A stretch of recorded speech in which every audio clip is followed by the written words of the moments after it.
This has been going on a long time. This didn't start under Obama. There is a plan.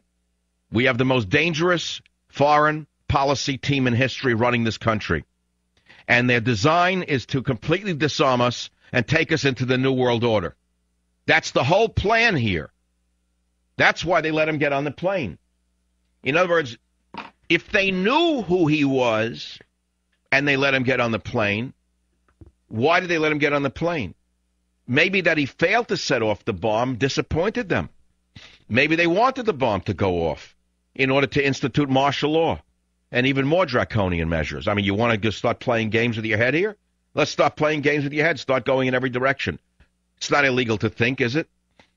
Wait a minute. They knew he had no passport. They knew that he was flying on a one-way ticket. They knew his father said he was a nut who had gone over to the other side. They knew he was associating with terrorists, and they let him on the plane anyway. So he sets off a crotch bomb, and a Flying Dutchman stops him. Well, wait a minute. So why did the government let him on the plane? So let's run it the other way. Maybe the guy failed them. Maybe he failed them by didn't go off. Maybe the Dutchman thwarted the government's plans. Maybe they wanted the plane to go up in smoke so they could even crack down on us even further. You want to get into conspiracy theories? Go ahead. Be my guest. You go any way you want. You can spread this around mentally any way you want. There's no crime in it, is there? Is it a thought crime under Obama to even suggest this? Because something doesn't add up here. The counter-terror chief stayed on the ski slopes after the attack? The guy wouldn't come off the ski slopes? The Harvard genius? Huh? The top official in charge of analyzing terror threats did not cut short his ski vacation after the underwear bomber nearly blew up an airline on Christmas Day. It's linked up from the New York Daily News on michaelsavage.com. I'm not making this stuff up. Why did they let him on the plane if they knew all these things about him? Did they want him to bring the plane down? Could you actually extend your mind to that horrible possibility? Maybe they didn't know the Flying Dutchman was on the plane. I don't know. Think about it and get back to me. Take 2 aspirins. I'll see you in another few minutes for the third hour. And tomorrow and tomorrow and tomorrow. Savage. Janet Napolitano will have us all take our clothing off and put it in the back of the plane and we'll fly naked. I mean, is that what it's going to come to? It's scary. Question for you, Doctor. How could Jamie Gerlich, who put out the memo about sharing the information at 911, yeah, remember prior to 911, she yes. supported all law. How could she sit on the 911 commission when she was one of the catalysts that... Well, wait, she was the one who said you can't share information because it would be unconstitutional and violate civil rights. Is Jamie Gerlich still in this government?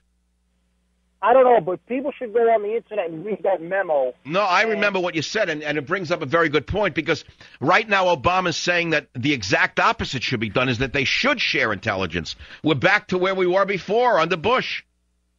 Remember Bush was sharing the intelligence through agencies, and then the liberals were screaming you can't do that because it violates civil rights? Well, now we're back to doing what Bush had to do. It seems to me that the level of terrorism has gone up ever since Obama decided to send 30,000 additional troops to Afghanistan. Since he made this announcement, the following has happened. I'll continue when I return right here on the Savage Nation. Savage.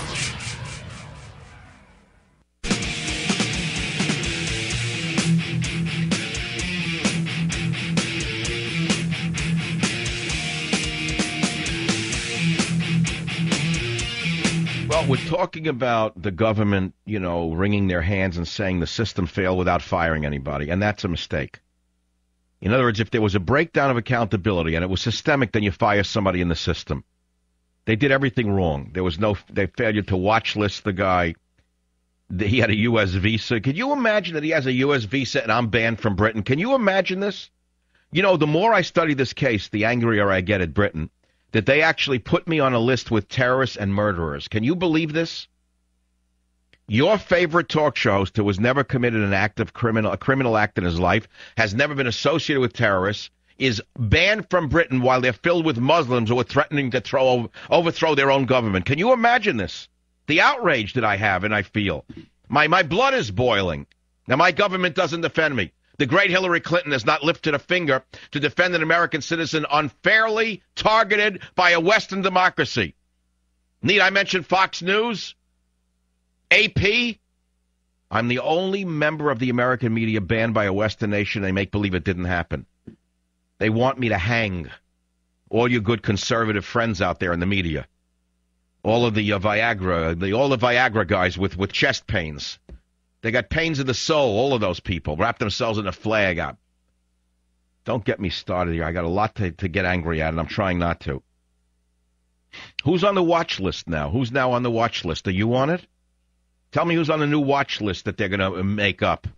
That suddenly a big sis is going to make up. Maybe you're on the watch list. Maybe someone who posts a website that's conservative is going to be on a watch list now, won't be able to fly. Who's putting who on a watch list now? Who's in charge of it? Which genius in government who failed us is going to put you on a watch list? Maybe I'll need the ACLU to defend me. We'll see where they are at that point. I can't believe this.